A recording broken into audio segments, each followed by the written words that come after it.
Hi, kumare. Good morning. Bumibili ka ba ng karne dito sa palengke? Ito, kumare, ituturo ko sa'yo kung ano yung mga different parts ng mga karne natin.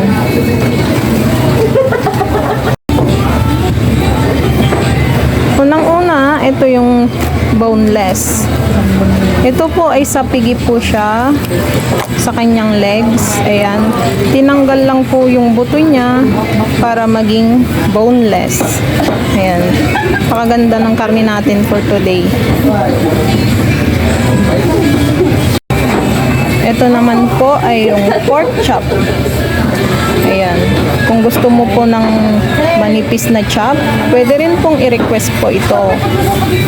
Ayan. Pork chop.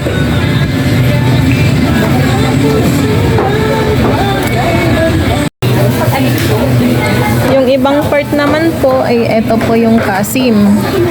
Ito po yung kasim. Mayroon siyang ribs.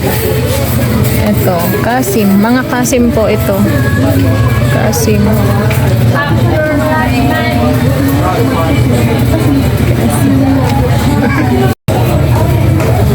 Sa mga hindi naman po nakakaalam, ito naman po ang ating liempo. Ito. Depende po kung ano po yung gusto mong slice, kung manipis. Ito po yung ginagawa nilang pang ihaw-ihaw o kaya yung samgyup po nila. Ito po yun.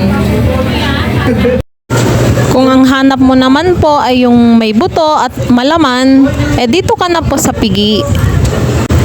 Ito din po ay sa leg part ng ating baboy. Ayan, kumare. Ano pang hinihintay mo? Bili na!